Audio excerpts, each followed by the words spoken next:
Hi all, in today's video, in today's presentation, we are going to discuss about fundamental models. Okay, അപ്പോൾ നമ്മൾ already എന്തൊക്കെ പഠിച്ചു കഴിഞ്ഞു?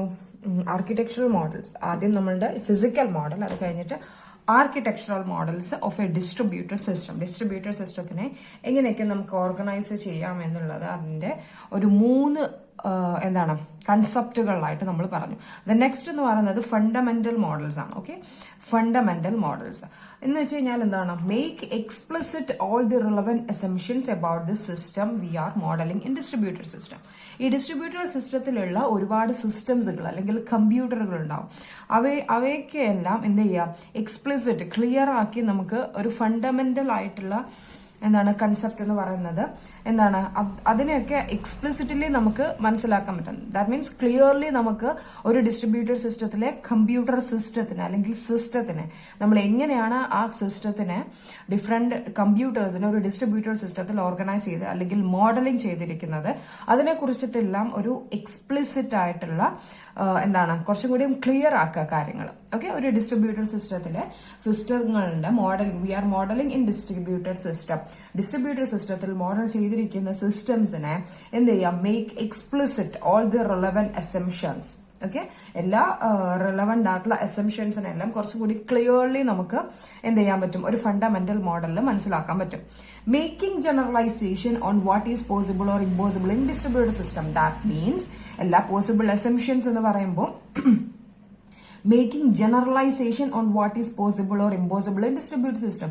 ഒരു ഡിസ്ട്രിബ്യൂട്ടഡ് സിസ്റ്റത്തിൽ എന്തെല്ലാം പോസിബിൾ ആയിട്ട് നമുക്ക് ക്യാരി ചെയ്യാൻ പറ്റും, അല്ലെങ്കിൽ എന്തെല്ലാം ഇമ്പോസിബിൾ ആണ് ഒരു പെർട്ടിക്കുലർ ഡിസ്ട്രിബ്യൂട്ടഡ് സിസ്റ്റം എടുക്കുമ്പോൾ നമുക്ക് എന്ത് ചെയ്യാൻ പറ്റുന്നത്? ജനറലൈസ് ചെയ്യാൻ പറ്റുന്നത്. അതിന്റെയൊക്കെ എല്ലാം ഒരു ജനറലൈസേഷൻ കൺസെപ്റ്റ് ആണ് നമ്മൾ പറയുന്നത്. ഓക്കെ, മേക്കിംഗ് എക്സ്പ്ലിസിറ്റ് എന്ന് പറയുമ്പം അതാണ് അവിടെ കാണുന്നത്. Generalisation what is possible or impossible in distributed system. ഈ ഒരു ജനറലൈസേഷൻ നമുക്ക് ഓരോ സിസ്റ്റത്തിനെയും ഒരു സിസ്റ്റത്തിലെ ഡിഫറെന്റ് കമ്പ്യൂട്ടർ സിസ്റ്റമുകളുടെ എല്ലാം ഒരു ജനറലൈസേഷൻ എന്ന് പറയുന്ന ഇതെല്ലാം നടക്കുന്നത് ഒരു അൽഗോരിതത്തിലൂടെ ആയിരിക്കും. ജനറൽ പർപ്പസ് അൽഗോരിതം ഉണ്ടായിരിക്കും. ആൻഡ് ഓൾസോ ഗ്യാരണ്ടി ചെയ്യപ്പെട്ടുള്ള ഡിസൈറബിൾ പ്രോപ്പർട്ടീസ് ഉണ്ടായിരിക്കും. ഓക്കെ, അതായത് ഒരു ഡിസ്ട്രിബ്യൂട്ടഡ് സിസ്റ്റത്തിലെ ഡിഫറെന്റ് സിസ്റ്റമുകളുടെ എങ്ങനെയൊക്കെയാണ് മോഡൽ ചെയ്തിരിക്കുന്നത് എന്നുള്ളതിന്റെ ഒരു ക്ലിയർ ആയിട്ടുള്ള ഒരു കൺസെപ്റ്റ് ആണ് ഫണ്ടമെന്റൽ മോഡൽസിൽ വരുന്നത്. ഈ ക്ലിയർ ആയിട്ടുള്ള ഒരു കൺസെപ്റ്റ് എന്ന് പറയുമ്പോൾ ഇതിനെല്ലാം ഒരു ജനറൽ ആയിട്ട് ഒരു ജനറൽ പർപ്പസ് അൽഗോരിതം വെച്ചിട്ടാണ് ഈ സിസ്റ്റങ്ങളൊക്കെ എങ്ങനെയൊക്കെയാണ് ഒരു സിസ്റ്റത്തിൽ, ഒരു ഡിസ്ട്രിബ്യൂട്ടഡ് സിസ്റ്റത്തിൽ പോസിബിൾ ആയിട്ടുള്ള അല്ലെങ്കിൽ പോസിബിൾ അല്ലെങ്കിൽ ഇമ്പോസിബിളി അത് വർക്ക് ചെയ്യുന്നത് എങ്ങനെയാണ്, അല്ലെങ്കിൽ അതിന്റെ ഒരു ഓർഗനൈസേഷൻ, അതിന്റെ ഒരു ജനറലൈസേഷൻ എന്ന് പറയുന്നത് നമ്മൾ കൂടുതലായിട്ടും കണ്ടുപിടിക്കുന്നത് ഒരു അൽഗോരിതത്തിലൂടെ ആയിരിക്കും. ആൻഡ് ഓൾസോ അതിന്റെ ഡിസൈറബിൾ പ്രോപ്പർട്ടീസ് ഉണ്ടായിരിക്കും ഡിഫറെന്റ് സിസ്റ്റമുകൾക്ക്. ഓക്കെ, ഒരു ഡിസ്ട്രിബ്യൂട്ടഡ് സിസ്റ്റത്തിലെ കുഞ്ഞു സിസ്റ്റമുകൾക്ക് ഡിസൈറബിൾ പ്രോപ്പർട്ടീസ് ഉണ്ടായിരിക്കും. അതിൽ നിന്ന് നമുക്കൊരു ലോജിക്കലി അനലൈസ് ചെയ്യാൻ പറ്റും. ഇതെല്ലാം ഒരു വിർച്വൽ കൺസെപ്റ്റ് എന്ന് പറയുന്ന ഇതിലാണ് നമ്മൾ ഡിസ്ട്രിബ്യൂട്ടഡ് സിസ്റ്റം പഠിക്കുന്നത്. അപ്പൊ ലോജിക്കൽ അനാലിസിസ് ആണ് ഈ ഡിസൈറബിൾ പ്രോപ്പർട്ടീസ് ഗ്യാരണ്ടി ചെയ്യപ്പെട്ടുള്ള ഓരോ സിസ്റ്റത്തിനും ഗ്യാരണ്ടി ചെയ്യപ്പെട്ടിട്ടുള്ള ഡിസൈറബിൾ പ്രോപ്പർട്ടീസ് എന്ന ഒരു ലോജിക്കൽ അനാലിസിസ് നമുക്ക് ഇവോൾവ് ചെയ്തെടുക്കാൻ പറ്റും. Okay, and that's all about fundamental models. അപ്പം എത്ര ടൈപ്പ് ഫണ്ടമെന്റൽ മോഡൽസുകൾ ഉണ്ടെന്നാണ് നമ്മൾ ഇനി അടുത്ത പഠിക്കാൻ പോകുന്നത്. That is types of fundamental models. First one is interaction model, failure model and security model. നമുക്ക് ആ ഒരു ടേമിൽ തന്നെ ഉണ്ട് എന്താണ് എന്ന് പറയുന്നത്. ഇന്ററാക്ഷൻ എന്ന് വെച്ച് കഴിഞ്ഞാൽ സിസ്റ്റമുകൾ തമ്മിൽ, ഒരു ഡിസ്ട്രിബ്യൂട്ടഡ് സിസ്റ്റത്തിൽ സിസ്റ്റമുകൾ തമ്മിൽ ഇന്ററാക്ട് ചെയ്താലാണ് എന്ത് ഉണ്ടാവുക? അവിടെ ഒരു പോസിബിൾ ആയിട്ടുള്ള ഒരു കമ്മ്യൂണിക്കേഷൻ എന്ന് പറയുന്നത് നടക്കും. ആണല്ലോ പോസിബിളി നമുക്ക് എല്ലാവർക്കും അറിയാം. അപ്പൊ നമുക്ക് ഇന്ററാക്ഷൻ മോഡൽസിനെ കുറിച്ച് പഠിക്കാം. ഇന്ററാക്ഷൻ മോഡൽ എന്ന് പറയുമ്പോൾ process interact by passing messages. Obviously നമുക്കറിയാം പ്രോസസ്സുകൾ അങ്ങോട്ടും ഇങ്ങോട്ടും, ഡിഫറെന്റ് സിസ്റ്റങ്ങളിലുള്ള പ്രോസസ്സുകൾ അങ്ങോട്ടും ഇങ്ങോട്ടും ഇന്ററാക്ഷൻ എന്ന് പറയുന്നത് നടത്തുന്നത് എങ്ങനെയാണ്? മെസ്സേജ് പാസ് ചെയ്തുകൊണ്ടാണ്, അല്ലെ? മെസ്സേജസ് അങ്ങോട്ട് പാസ് ചെയ്യുമ്പോൾ ആ പ്രോസസ്സിൽ മനസ്സിലാവും some other processes waiting for me in order to complete the communication എന്നുള്ള രീതിയിൽ. അപ്പം they are taking place by passing messages. Okay, ഈ മെസ്സേജസ് എന്ന് പറയുമ്പോൾ പാസ് ചെയ്യുമ്പോൾ പ്രോബബ്ലി അവിടെ ഉണ്ടാവുന്നത് ഒരു കമ്മ്യൂണിക്കേഷൻ ആണ്, അല്ലെ? നമുക്ക് ഒരു മെസ്സേജ് അങ്ങോട്ടും ഇങ്ങോട്ടും പാസ് ചെയ്യുമ്പോൾ ദാറ്റ് ഫ്ലോ, അവിടെ ഒരു ഇൻഫോർമേഷൻ ഫ്ലോ ഉണ്ടാവും. That is nothing but the communication. Process interaction എന്ന് പറയുന്നത് ഒരു കമ്മ്യൂണിക്കേഷൻ ആണ്. ആൻഡ് ഓൾസോ ആ പ്രോസസ്സുകളും ആ സിസ്റ്റവും തമ്മിൽ ഒരു കോർഡിനേഷൻ വേണ്ടി വരും അല്ലെ. ഡിഫറെന്റ് സിസ്റ്റംസുകളിൽ ഉള്ള പ്രോസസ്സുകൾ കമ്മ്യൂണിക്കേറ്റ് ചെയ്യുമ്പോൾ ആ systems to be coordinated or synchronized each other അല്ലെ. ആ സിസ്റ്റംസിന് എന്തുണ്ടായിരിക്കണം, ഒരു കോർഡിനേഷൻ വേണ്ടി വരും. And also synchronization and ordering of activities. Okay, that is what coordination means. Okay, a system will thamil communication possible aavum, and also coordination should also be possible. Then communication take place with the delays of considerable duration. ഈ പറഞ്ഞിരിക്കുന്ന രണ്ട് പ്രോസസ്സുകൾ തമ്മിൽ message പാസിംഗിലൂടെ interaction ചെയ്യും നമ്മൾ പറഞ്ഞു. ഈ ഒരു പ്രോസസ് എന്ന് പറയുന്നത് എന്താണ്, ഒരു കുറച്ച് ഡ്യൂറേഷൻ അല്ലെങ്കിൽ ചെറിയൊരു ടൈം ടേക്കിംഗ് അല്ലെങ്കിൽ ടൈം കൺസ്യൂമിംഗ് ആയിട്ടുള്ള ഒരു കാര്യമാണ് ഈ ഒരു എന്താണ് കമ്മ്യൂണിക്കേഷൻ എന്നൊക്കെ പറയുന്നത്. ഈ communication take place with delays of considerable duration. അപ്പം അതിലെടുക്കുന്ന സമയത്തിന് ചില ഡിലേസ് വരാം. ആ ഒരു ഇത്ര ഡ്യൂറേഷൻ കൊണ്ട് നമുക്ക് ഇവിടെ അയച്ചിരിക്കുന്ന മെസ്സേജ് അവിടെ കിട്ടണം എന്ന് പറയുന്ന രീതിയിലുള്ള കമ്മ്യൂണിക്കേഷൻ ഒക്കെ വരുമ്പോൾ പ്രോബബ്ലി അവിടെ ഒരു ടൈം എന്ന് പറയുന്ന ഒരു കൺസെപ്റ്റിലേക്ക് നമ്മൾ വരണം. ഡിലേസ് ഓഫ് കൺസിഡറബിൾ ഡ്യൂറേഷൻ, അവിടെ എന്തായാലും ചെറിയ ഡിലേസ് ഉണ്ടായിരിക്കും. പിന്നെ എന്ന് പറയുന്നത് അക്യൂറസി എന്ന് പറയുന്നത് ലിമിറ്റഡ് ആയിരിക്കും. ഓക്കെ, അക്യൂറസി എന്ന് പറയുന്നത് നമ്മളൊരു കമ്മ്യൂണിക്കേഷൻ എന്ന് പോസിബിൾ ആക്കുമ്പോൾ ഡിഫറെന്റ് സിസ്റ്റമുകൾ തമ്മിലുള്ള പ്രോസസ്സിന്റെ എന്താണ് ആ ഒരു അക്യൂറസി എന്ന് പറയുന്നത് ലിമിറ്റഡ് ആയിരിക്കും. ആൻഡ് ഓൾസോ ആ സിസ്റ്റംസ് മെയിൻറ്റെയിൻ ചെയ്യുന്ന സമയം എന്ന് പറയുന്നത് എന്തായിരിക്കും, ഡിഫറെന്റ് ആയിരിക്കും. ഓക്കെ, അതിനൊരിക്കലും ഒരു എക്സാക്ട് ടൈം നമ്മൾ പറഞ്ഞു. The lack of global clock എന്ന് പറയുന്നതാണ് നമ്മുടെ ഡിസ്ട്രിബ്യൂട്ടർ സിസ്റ്റത്തിലെ ഒരു ക്യാരക്ടറിസ്റ്റിക് ആയിട്ട് നമ്മൾ പറഞ്ഞിരുന്നത് അല്ലെ. അപ്പം ആ ഒരു ഗ്ലോബൽ ക്ലോക്ക് എന്ന് പറയുന്നത് എന്താണ്, അത് നമുക്ക് മെയിൻറ്റെയിൻ ചെയ്യാൻ ബുദ്ധിമുട്ടാണ്. അപ്പം ഓരോരോ സിസ്റ്റമുകൾക്ക് ഡിഫറെന്റ് ആയിട്ടുള്ള ഇന്റേണൽ ക്ലോക്സ് ഉണ്ടായിരിക്കും. ആ ക്ലോക്കുകളുടെ ഡിഫറെന്റ് സമയങ്ങളായിരിക്കും. ഓക്കെ, അപ്പൊ difficulty in maintaining the same time. അപ്പം ഇതൊക്കെയാണ് ഒരു കമ്മ്യൂണിക്കേഷൻ എന്ന് പറയുന്ന ഇത് നടക്കുമ്പോൾ ഉണ്ടാവുന്നത്. ഒന്നെന്ന് പറയുന്നത് അവിടെ എന്തായാലും ഡ്യൂറേഷൻ ഉണ്ടായിരിക്കും, കൺസിഡറബിൾ ഡിലേസ് ഉണ്ടായിരിക്കും, ആൻഡ് ഓൾസോ അക്യൂറസി ലിമിറ്റഡ് ആയിരിക്കും. അതിനെല്ലാത്തിനും എല്ലാ പ്രോസസ്സുകൾക്കും ഒരേ സമയം തന്നെ ടേക്ക് പ്ലേസ് ചെയ്യുക എന്ന് പറയുന്നത് is difficulty to maintain the same time. Okay, then distributed system composed of multiple process. നമുക്കറിയാം ഒരു സിസ്റ്റം എന്ന് പറയുന്നത് ഡിഫറെന്റ് പ്രോസസ്സുകളുടെ ഒരു കമ്പോസിഷൻ ആണ്. ഈ ഡിഫറെന്റ് പ്രോസസ്സുകൾ തമ്മിൽ അങ്ങോട്ടും ഇങ്ങോട്ടും മെസ്സേജ് പാസിലൂടെ കമ്മ്യൂണിക്കേറ്റ് ചെയ്യുമ്പോഴാണ് അവിടെ ഒരു എഫക്റ്റീവ് ആയിട്ടുള്ള കമ്മ്യൂണിക്കേഷൻ നടക്കുന്നത് എന്നൊക്കെ നമ്മൾ പറഞ്ഞു. അപ്പൊ എന്താണ്, അവിടെ മൾട്ടിപ്പിൾ പ്രോസസ്സുകളാണ് അവിടെ ഉള്ളത്. ഓക്കെ, ഈ മൾട്ടിപ്പിൾ പ്രോസസ്സുകൾക്ക് ഒരു കുറച്ച് ബിഹേവിയറും സ്റ്റേറ്റ് ഒക്കെ ഉണ്ടാവും. അത് ഒരു ഡിസ്ട്രിബ്യൂട്ടഡ് അൽഗോറിതം വെച്ചിട്ടാണ് നമ്മൾ എന്ത് ചെയ്യുന്നത്, ഡിസ്ക്രൈബ് ചെയ്യുന്നത്. നമ്മൾ പറഞ്ഞു ഇവിടെ ഡിഫറെന്റ് ആയിട്ടുള്ള സിസ്റ്റമുകളുടെ മൊത്തത്തിലുള്ള ജനറലൈസേഷൻ എന്ന് പറയുന്നത് ഒരു അൽഗോറിതത്തിലൂടെയാണ്. അപ്പം ഡിസ്ട്രിബ്യൂട്ടഡ് സിസ്റ്റം പ്രോസസ് ചെയ്യുന്ന ഡിസ്ട്രിബ്യൂട്ടഡ് അൽഗോറിതം ഉണ്ടായിരിക്കും. ഈ മൾട്ടിപ്പിൾ പ്രോസസ്സുകളെ എന്ത് ചെയ്യാൻ, ഒന്ന് ഓർഗനൈസ് ചെയ്യാൻ, അല്ലെങ്കിൽ അവ എന്താണ്, അല്ലെങ്കിൽ അത് ആരാണ്, എങ്ങനെയൊക്കെയാണ് ഈ ഒരു പ്രോസസ്സ് അടുത്ത പ്രോസസ്സിലേക്ക് മെസ്സേജ് പാസ് ചെയ്യുന്നത് എന്നുള്ളതെല്ലാം ഡിസ്ക്രൈബ് ചെയ്യാൻ വേണ്ടിയിട്ട് we put forward a type of algorithm known as distributed algorithm. Okay, definition of the steps. ഈ ഡിസ്ട്രിബ്യൂഷൻ അൽഗോറിതം എന്താ ചെയ്യുന്നത്, definition of the steps to be taken by each process. ഓരോ പ്രോസസ്സും എടുക്കുന്ന എന്താണ് ഓരോ സ്റ്റെപ്സുകളെ കുറിച്ചിട്ടുള്ള ഒരു ഡെഫിനിഷൻ ആയിരിക്കും. അതായത് ഓരോ പ്രോസസ് എന്ന് പറഞ്ഞു കഴിഞ്ഞാൽ ഒരു ഡിസ്ട്രിബ്യൂട്ടഡ് സിസ്റ്റത്തിൽ ഡിഫറെന്റ് പ്രോസസ്സുകൾ അത് ആദ്യം എന്ത് ചെയ്യണം, അത് ചെയ്ത് കഴിഞ്ഞിട്ട് എങ്ങോട്ടാണ് പോവേണ്ടത് എന്നുള്ള രീതിയിൽ ഓരോ സ്റ്റെപ്പ് ബൈ സ്റ്റെപ്പ്, ഒരു പ്രോസസ്സ് എടുക്കുന്ന സ്റ്റെപ്പ് ബൈ സ്റ്റെപ്പ് ആയിട്ടുള്ള ഓരോരോ കാര്യങ്ങളെയും ഡെഫിനിഷൻ ആയിരിക്കും ഡിസ്ട്രിബ്യൂട്ടഡ് അൽഗോരിതത്തിൽ ഉണ്ടായിരിക്കും. ആൻഡ് ഓൾസോ എന്താണ് അടുത്തുണ്ടായിരിക്കാം, അവ തമ്മിലുള്ള message transmission of messages between them.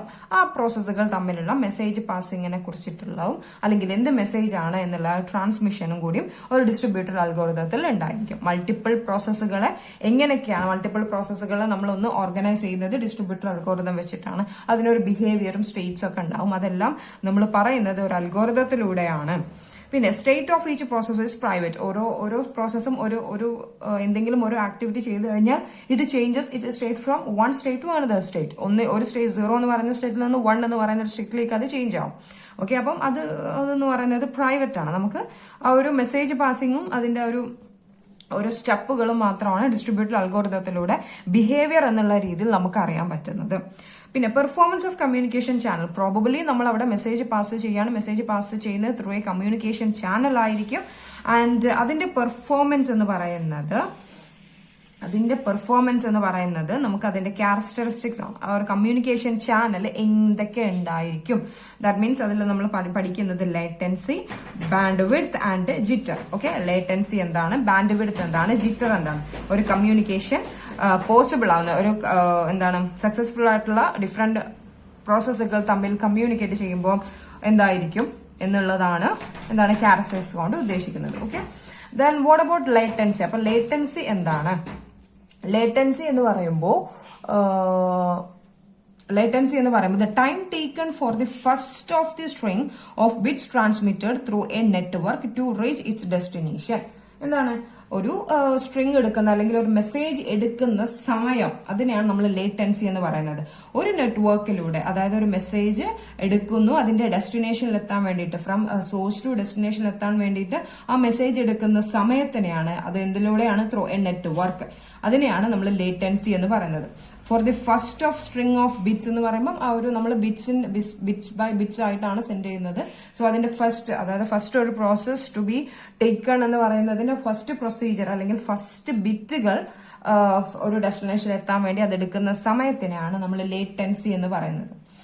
പിന്നെ ഈ ഒരു ലേറ്റൻസി എന്ന് പറയുന്ന കൺസെപ്റ്റിൽ എന്താണ് ആ ഒരു സമയം. അപ്പൊ അവിടെ എന്തായാലും ഒരു ഡിലേ എന്ന് പറയുന്ന സമയമാണല്ലോ. So delay in accessing the network through a network എന്ന് നമ്മൾ ഇവിടെ പറഞ്ഞു. സോ ഒരു നെറ്റ്വർക്കിനെ ആക്സസ് ചെയ്യുന്ന ഒരു ഡിലേ എന്ന് പറയുന്നത് എപ്പോഴാണ് വരുന്നത്? Increases significantly. ഓക്കെ, ആ ഒരു ഡിലേ നമ്മൾ എടുക്കുന്ന സമയം, ഒരു ഡെസ്റ്റിനേഷനിൽ എത്താൻ വേണ്ടിയിട്ട് എടുക്കുന്ന സമയം, അതിലൊരു ഡിലേ വരും. എപ്പോഴാണ് ആ ഡിലേ വരുന്നത്?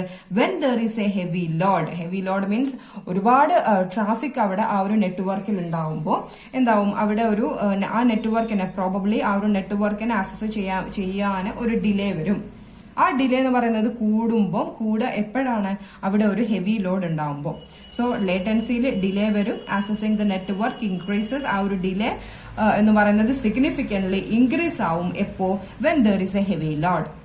Time taken by OS varies according to the current load. എന്താണോ ആ ഒരു കറന്റ് ആയിട്ടുള്ള ആ ഒരു ലോഡിനനുസരിച്ച്, ആ ഒരു ട്രാഫിക്കിലെ നെറ്റ്വർക്ക് അനുസരിച്ച് ഒരു OS എടുക്കുന്ന സമയം വേരി ചെയ്തുകൊണ്ടേയിരിക്കും. സോ ലേറ്റൻസിയിൽ നമുക്ക് ഒരു ഡിലേ എന്ന് പറയുന്ന കൺസെപ്റ്റ് ആണ് നമ്മളിനി ഓർത്തിരിക്കേണ്ടത് നിങ്ങൾ. പിന്നെ അടുത്തത് ബാൻഡ് വിഡ്ത്ത്. ബാൻഡ് വിഡ്ത്ത് എന്ന് പറയുന്നതൊക്കെ ഒരു നെറ്റ്വർക്ക്, കമ്പ്യൂട്ടർ നെറ്റ്വർക്കിനെ കുറിച്ചാണ് ബാൻഡ് വിഡ്ത്ത് പറയുന്നത്. ഓക്കെ, ബാൻഡ് വിഡ്ത്ത് എന്ന് പറയുന്നത് ഓഫ് എ കമ്പ്യൂട്ടറിന്റെ ഒരു നെറ്റ്വർക്കിന്റെയാണ്. ലാറ്റൻസി എന്ന് പറയുന്നത് നമ്മൾ ആ മെസ്സേജ് എടുക്കുന്ന ഒരു സമയം. ബാൻഡ് വിഡ്ത്ത് ആവുമ്പോൾ നമ്മൾ എന്തിനെ കുറിച്ചാണ് പറയുന്നത്? കമ്പ്യൂട്ടർ നെറ്റ്വർക്കിനെ കുറിച്ചാണ് പറയുന്നത്. Total amount of information that can be transmitted over it in A given time. ഒരു സ്പെസിഫൈഡ് ടൈമിന്റെ ഉള്ളിൽ ഒരു ഇൻഫോർമേഷൻ എടുക്കുന്ന സമയം, ടോട്ടൽ എമൗണ്ട് ഓഫ് ഇൻഫോർമേഷൻ, അതെന്ന് പറയുന്നത് ഒരു കമ്പ്യൂട്ടർ നെറ്റ്വർക്കിന്റെ ബാൻഡ് വിഡ്ത്ത് അനുസരിച്ചിരിക്കും. That can be transmitted over it in A given time. ഒരു നെറ്റ്വർക്കിലൂടെ സ്പെസിഫൈഡ് സമയത്തിന്റെ ഉള്ളിൽ ഒരു ഇൻഫോർമേഷന് പാസ് ചെയ്യാൻ എടുക്കുന്ന എന്താണ് ടോട്ടൽ എമൗണ്ട് ഓഫ് ഇൻഫോർമേഷൻ എന്ന് പറയുന്നതാണ് എന്താന്ന് പറയുന്നത് ബാൻഡ് വിഡ്ത്തിനെ ബേസ് ചെയ്തിരിക്കും. When many communication channel are using the same network, ഒരുപാട് കമ്മ്യൂണിക്കേഷൻ ചാനൽ ഒരേ നെറ്റ്വർക്ക് യൂസ് ചെയ്യുകയാണെന്നുണ്ടെങ്കിൽ ആ ഒരു നെറ്റ്വർക്കിന് ഉണ്ടായിരിക്കുന്ന ബാൻഡ് വിഡ്ത്ത് എല്ലാ കമ്മ്യൂണിക്കേഷൻ ചാനൽസും ഷുഡ് ഷെയർ. അല്ലെ, ആ ഒരു പെർട്ടിക്കുലർ നെറ്റ്വർക്കിന് ഒരു ബാൻഡ് വിഡ്ത്താണ് ഉണ്ടായിരിക്കുക. അപ്പൊ ആ ബാൻഡ് വിഡ്ത്തിന്റെ ഉള്ളിലായിരിക്കണം നമ്മൾ എന്തൊക്കെ ഇൻഫോർമേഷൻ ആണോ പാസ് ചെയ്യുന്നത് ആ ഒരു ഗിവൺ സമയത്തിന്റെ ഉള്ളിൽ നമ്മൾ പാസ് ചെയ്തിരിക്കണം. Okay, and also different communication ചാനലുകളിൽ നിന്ന് എന്താണ് ബാൻഡ് വിഡ്ത്ത് ഷെയർ ചെയ്തിരിക്കണം. Then jitter. ജിറ്റർ എന്ന് പറഞ്ഞാൽ എന്തായിരുന്നു? Variation in the time taken to deliver a series of messages. ഒരു സീരീസ് ഓഫ് മെസ്സേജസ് എന്ന് പറയുന്നത് അയക്കാൻ വേണ്ടി, ഡെലിവർ ചെയ്യാൻ വേണ്ടിയിട്ട് എടുക്കുന്ന സമയത്തിലെ വേരിയേഷൻ. ഓക്കെ, ഒരു മെസ്സേജ് കഴിഞ്ഞിട്ട് ഡിഫറെന്റ് സീരീസ് ഓഫ് മെസ്സേജസ്. അപ്പോൾ ഓരോരോ മെസ്സേജസിനും എടുക്കുന്ന ടൈമിൽ എന്തുണ്ടായിരിക്കും? വേരിയേഷൻ ഉണ്ടായിരിക്കും. ആ വേരിയേഷനെയാണ് നമ്മൾ ജിറ്റർ എന്ന് പറയുന്നത്. And also that is relevant to multimedia data. Multimedia ഡാറ്റയുടെ കേസസിലാണ് നമ്മൾ ജിറ്ററിനെ കൂടുതലായിട്ട് പറയുന്നത്. Okay, the next is computer clocks and timing events. നമ്മൾ പറഞ്ഞു കമ്പ്യൂട്ടർ ക്ലോക്ക് എന്ന് പറയുന്നത് എന്താണ്? ഓരോ കമ്പ്യൂട്ടറിനും, അതായത് ഓരോരോ കമ്പ്യൂട്ടറിനും, ഒരു ഡിസ്ട്രിബ്യൂട്ടഡ് സിസ്റ്റത്തിലുള്ള ഓരോ കമ്പ്യൂട്ടറിനും ഓരോരുത്തർക്കും സെപ്പറേറ്റ് ഇന്റേണൽ ക്ലോക്കുകൾ ഉണ്ടായിരിക്കും. Okay, internal clock. ഈ ഇന്റേണൽ ക്ലോക്ക് യൂസ് ചെയ്യുന്നത് ലോക്കൽ പ്രോസസ്സസ് ആണ്. എന്തിനു വേണ്ടിയിട്ടാണ്? To obtain the value of the current time. അപ്പോഴത്തെ എക്സാക്ട് ആയിട്ടുള്ള ഒരു കറന്റ് ടൈം ഒബ്റ്റെയിൻ ചെയ്യാൻ വേണ്ടിയിട്ടാണ് ഈ ഇന്റേണൽ ക്ലോക്ക് യൂസ് ചെയ്യുന്നത്. ലോക്കൽ പ്രോസസ്സ് യൂസ് ചെയ്യുന്നത്. Okay, 2 processes running on different computers. ഓരോ ഡിഫറെന്റ് കമ്പ്യൂട്ടേഴ്സിൽ റൺ ചെയ്യുന്ന പ്രോസസ്സുകൾക്ക് എന്തൊക്കെ ഉണ്ടായിരിക്കും? ഓരോ പ്രോസസ്സിനും, അതായത് ആ സമയം ആ കമ്പ്യൂട്ടറിലുള്ള ക്ലോക്കിനനുസരിച്ച് ആ പ്രോസസ്സിന് ഉണ്ടായിരിക്കുന്ന ഒരു ടൈം സ്റ്റാമ്പ് ഉണ്ടാവും. ആ ഒരു സമയം അതിന്റെ കറസ്പോണ്ടിങ് ഇവന്റ്, എന്ത് ഇവന്റ് ആണോ ആ process are going to taking place, ആ ഇവന്റും അതിന്റെ കറസ്പോണ്ടിങ് അസോസിയേറ്റ് ചെയ്തിരിക്കുന്ന ഒരു ടൈം സ്റ്റാമ്പും ഉണ്ടായിരിക്കും. കാരണം ഓരോ കമ്പ്യൂട്ടറിനും ഓരോ ഇന്റേണൽ ക്ലോക്സ് ആണ്. ആ ഇന്റേണൽ ക്ലോക്കിലെ ടൈം അനുസരിച്ച് ഒരു ടൈം സ്റ്റാമ്പ് ഉണ്ടായിരിക്കും ഓരോരോ പ്രോസസ്സിനും. ഇപ്പൊ ഡിഫറെന്റ് പ്രോസസ്സുകളാണെങ്കിൽ ഡിഫറെന്റ് ടൈം സ്റ്റാമ്പുകളായിരിക്കും. ഓക്കെ, അപ്പം എങ്ങനെയാണെങ്കിലും ഈ 2 പ്രോസസ്സുകളും ഒരേ സമയത്താണ് അവരുടെ ക്ലോക്ക് റീഡ് ചെയ്യുന്നതെങ്കിൽ, ഓക്കെ, ഓരോ പ്രോസസ്സ് ഡിഫറെന്റ് സിസ്റ്റത്തിലാണ്, ഡിഫറെന്റ് കമ്പ്യൂട്ടറുകളിലാണ് 2 പ്രോസസ്സ് ഉള്ളത്. ഡിഫറെന്റ് കമ്പ്യൂട്ടറുകൾക്ക് ഡിഫറെന്റ് ക്ലോക്കുകളായിരിക്കും. പക്ഷെ അത് 2 പ്രോസസ്സും റീഡ് ചെയ്യുന്ന സമയം എന്ന് പറയുന്നത് സെയിം ആണെങ്കിൽ കൂടി എന്താണ്, ഇതിനെ അസസ് ചെയ്യുന്നത് ലോക്കൽ പ്രോസസ്സുകളാണ്. അവർക്ക് ഒരു ഡിഫറെന്റ് ടൈം വാല്യൂ ആണ് ഉണ്ടായിരിക്കുക. അപ്പം ഈ ടൈം എന്ന് പറയുന്നത് എന്താണ്, പെർഫെക്റ്റ് അല്ല, എക്സാക്ട് അല്ല. ഓക്കെ, അതെന്ന് പറയുന്നത് ഇങ്ങനെ വേരി ചെയ്തുകൊണ്ടേയിരിക്കും. ഗ്ലോബൽ ടൈം എന്ന് പറയുന്നത് നമുക്ക് ഇവിടെ ഡിസ്ട്രിബ്യൂട്ടഡ് സിസ്റ്റത്തിൽ is not possible. Okay, then computer clocks drift from perfect time. ഒരു പെർഫെക്റ്റ് കമ്പ്യൂട്ടർ ക്ലോക്കുകളുടെ സമയം എന്ന് പറയുന്നത്, ആ ഒരു ക്ലോക്സ് എന്ന് പറയുന്നത് പെർഫെക്റ്റ് ആയിട്ടുള്ള എക്സാക്ട് ടൈമിൽ നിന്നും ഇങ്ങനെ മാറിക്കൊണ്ടായിരിക്കും കമ്പ്യൂട്ടർ ക്ലോക്കുകളുടെ ടൈം ഉണ്ടായിരിക്കുക. അപ്പോൾ എന്താണ്, ആ ഒരു മാറുന്ന ഒരു റേറ്റ് ഉണ്ട്, അതിനെ നമ്മൾ ഡ്രിഫ്റ്റ് റേറ്റുകൾ എന്ന് പറയുന്നത്. അതും എന്തുണ്ടായിരിക്കും, ടൈം മാറുന്നതിനനുസരിച്ച് ആ ഒരു ഡ്രിഫ്റ്റ്, പെർഫെക്റ്റ് ടൈമിൽ നിന്നുള്ള ഒരു എന്താണ് ഡ്രിഫ്റ്റിനെയാണ് നമ്മൾ എന്താന്ന് പറയുന്നത്, ഡ്രിഫ്റ്റ് റേറ്റുകൾ എന്ന് പറയുന്നത്. അതും ഓരോ കമ്പ്യൂട്ടറുകൾ അനുസരിച്ച് ഇങ്ങനെ മാറിക്കൊണ്ടേയിരിക്കും. Clock drift rate at which computer clocks deviates from a perfect reference clock, അതിനെയാണ് ഡ്രിഫ്റ്റ് റേറ്റ് എന്ന് പറയുന്നത്. പെർഫെക്റ്റ് റെഫറൻസ് ക്ലോക്കിൽ നിന്ന് എത്ര ഡീവിയേറ്റ് ചെയ്തിട്ടാണ് അല്ലെങ്കിൽ എത്ര മാറിയിട്ടാണ് നമ്മുടെ കമ്പ്യൂട്ടർ ക്ലോക്കിലുള്ള ടൈം, ആ ഒരു റേറ്റിനെയാണ് നമ്മൾ എന്തെന്ന് പറയുന്നത്, ഡ്രിഫ്റ്റ് റേറ്റ് എന്ന് പറയുന്നത്. If clocks are set to same time initially, നമ്മൾ ആദ്യം തന്നെ ക്ലോക്കുകൾ സെയിം സമയം 2 സിസ്റ്റത്തിലുള്ള 2 കമ്പ്യൂട്ടറുകളുള്ള സമയങ്ങളുടെ സെയിം ആയിട്ട് സെറ്റ് ചെയ്താലും എന്താണ്, vary unless corrections are applied, അത് വേരി ചെയ്തുകൊണ്ടേയിരിക്കും. നമ്മൾ വീണ്ടും എന്താണ് ടൈം ഒന്നും കൂടി റീസെറ്റ് ചെയ്യുന്നിടത്തോളം എപ്പോഴാണോ ചെയ്യുന്നത് അതുവരെ അതിന്റെ സമയം വീണ്ടും എന്തായിരിക്കും, ഇങ്ങനെ വേരി ചെയ്തുകൊണ്ടേയിരിക്കും. നമ്മൾ വീണ്ടും റീസെറ്റ് ചെയ്തു അതിനെ സെയിം സമയമാക്കുന്നത് വരെ. ഓക്കെ, ഇതിനെല്ലാം ക്ലോക്സുകൾക്ക് ഒരിക്കലും എന്തുണ്ടായിരിക്കില്ല, എക്സാക്ട് ആയിട്ടുള്ള സമയം ഉണ്ടായിരിക്കില്ല. ആൻഡ് ഇതേപോലെ തന്നെ ഇന്ററാക്ഷൻ മോഡലിലെ 2 വേരിയൻസ് എന്ന് പറയുന്നത്, 2 വേരിയൻസ് ഓഫ് ഇന്ററാക്ഷൻ മോഡൽ എന്ന് പറയുന്നത് എന്താണ്, സിങ്ക്രണൈസേഷൻ, സിങ്ക്രണസ് ഡിസ്ട്രിബ്യൂട്ടഡ് സിസ്റ്റം ഉണ്ട് നമുക്ക്. Okay, synchronous distributed system, asynchronous distributed system. ഈ സിങ്ക്രണസ് എന്ന് പറയുന്നത് നമുക്ക് മനസ്സിലാവും എന്താണ്, ഒരു പ്രോസസ്സിന്റെ ഓരോ സ്റ്റെപ്പും എക്സിക്യൂട്ട് ചെയ്യാനെടുക്കുന്ന സമയത്തിന് എന്തുണ്ടായിരിക്കും, ഒരു ലോവർ ബൗണ്ടും അപ്പർ ബൗണ്ടും ഉണ്ടായിരിക്കും. ആ ലോവർ ബൗണ്ടിന്റെയും അപ്പർ ബൗണ്ടിന്റെയും ഉള്ളിലായിരിക്കും ആ പെർട്ടിക്കുലർ പ്രോസസ്സിന്റെ എക്സിക്യൂഷൻ നടക്കേണ്ടത് in case of synchronous distributed system. Okay, then each message transmitted or A channels received within the non bounded time. ഓരോ നോൺ ആയിട്ടുള്ള നമ്മൾ ഓൾറെഡി നമുക്കറിയുന്ന ബൗണ്ടഡ് ടൈം, അതാണ് സിങ്ക്രണസ് എന്ന് പറയുന്നത്. അതുകൊണ്ടാണ് അതിന്റെ ഉള്ളിലായിരിക്കണം ഓരോ മെസ്സേജും ട്രാൻസ്മിറ്റ് ചെയ്യേണ്ടത് ഒരു ചാനലിലൂടെ. Okay, transmit over a channel is received within a known bounded time, ആ ടൈമിന്റെ ഉള്ളിലായിരിക്കണം. Each process has a local clock ഉണ്ടായിരിക്കും, whose drift rate from real time has a known bound. അല്ലെ, ഓരോ ലോക്കൽ ക്ലോക്കിനും ഓരോരോ ടൈം ഉണ്ടായിരിക്കും. ഈ ലോക്കൽ ക്ലോക്കിന്റെ ടൈമും നമ്മളുടെ ഓൾറെഡി റെഫറൻസ് ക്ലോക്കിന്റെ സമയം ഒരു ഡ്രിഫ്റ്റ് റേറ്റ് ഒബ്വിയസ്ലി ഉണ്ടായിരിക്കും. ആ ഡ്രിഫ്റ്റ് റേറ്റ് എന്ന് പറയുന്നതിനും എന്താണ്, ഒരു നോൺ ബൗണ്ട് ഉണ്ട്. ആ ഒരു റേറ്റ് എത്രത്തോളം ആയിരിക്കണം ആ ഡ്രിഫ്റ്റ് വരേണ്ടത് എന്ന് പറയുന്നത്. അത് എന്താണ്, ഓരോ പ്രോസസ്സിനും ലോക്കൽ ക്ലോക്ക് ഉണ്ടായിരിക്കും. അതിന്റെ ഡ്രിഫ്റ്റ് റേറ്റ് എന്ന് പറയുന്നത് നോൺ ബൗണ്ട്, അത് ആ ഒരു ബൗണ്ടിന്റെ ഉള്ളിലായിരിക്കും. നമ്മൾ ഓൾറെഡി അറിയുന്ന ഒരു നമുക്കുള്ള ഒരു അല്ലെങ്കിൽ നമ്മൾ സെറ്റ് ചെയ്തിരിക്കുന്ന ആ ഒരു ബൗണ്ട് ആയിരിക്കും, അതിന്റെ ഉള്ളിലായിരിക്കും എന്തെന്ന് പറയുന്നത് ആ ഡ്രിഫ്റ്റ് റേറ്റ് എന്ന് പറയുന്നത് ഓരോ പ്രോസസ്സിനും. Okay, that's all about synchronous. അതായത് known lower and upper bound ആയിരിക്കും. സോ എന്തായിരിക്കും അസിങ്ക്രണസ് എന്ന് പറയുന്നത്, നോ ബൗണ്ട്സ് ഓൺ, ബൗണ്ടുകൾ ഒന്നുമില്ല. Okay, process execution speeds, one process ഒരു പെർട്ടിക്കുലർ സമയമൊന്നുമില്ലാതെ ഒരു പ്രോസസ് എടുക്കുന്ന സമയം ഒരു നാനോ സെക്കൻഡ് അല്ലെങ്കിൽ പൈക്കോ സെക്കൻഡ് ആണെങ്കിൽ അടുത്ത പ്രോസസ് എടുക്കുന്നത് കംപ്ലീറ്റ് ചെയ്യാൻ എക്സിക്യൂട്ടഡ് എന്ന് പറയാൻ എടുക്കുന്ന സമയം എന്ന് പറയുന്നത് മേ ബി സെഞ്ചുറീസ് ആയിരിക്കും. ഓക്കെ, ആ ഒരു ഡിഫറൻസ് ആണ്. അതായത് അത്രയും ഒരു ഹൈക്കാണ് അല്ലെങ്കിൽ അത്രയും ഒരു വേരിയേഷൻ ആണ് നമുക്ക് ആ ടൈമിൽ കാണാൻ പറ്റുക. അതായത് there is no particular bound. That is why it is known as asynchronous distributed system. Each steps take arbitrarily long time. അപ്പോൾ ഓരോരോ സ്റ്റെപ്പുകളും ഒരു പ്രോസസ്സറിന് എടുക്കുന്ന ഓരോ സ്റ്റെപ്പിന്റെ ടൈമാണ് കേട്ടോ. ഓരോ പ്രോസസ്സും ആർബിട്രറി ടൈമാണ് എടുക്കുന്നത്.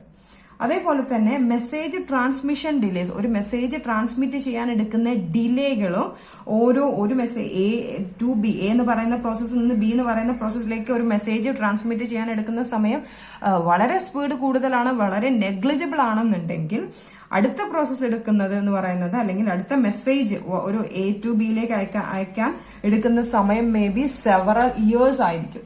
ഓക്കെ, അതാണ് അസിൻക്രോണസ് ഡിസ്ട്രിബ്യൂട്ടഡ് സിസ്റ്റത്തിലുള്ള പ്രോസസ്സുകളുടെയും മെസ്സേജ് ട്രാൻസ്മിഷന്റെ ഒക്കെ ആ ഒരു ബൗണ്ടുകൾ ഇല്ലാത്തതിന്റെ പ്രശ്നം എന്ന് പറയുന്നത്. ഇതെന്ന് പറഞ്ഞാൽ ബൗണ്ടുകളുടെ ഇടയിലായിരിക്കും. Clock drift rates, the drift rate of a clock is arbitrary. അതും എന്തായിരിക്കും അസിൻക്രോണസ് ഡിസ്ട്രിബ്യൂട്ടഡ് സിസ്റ്റത്തിൽ.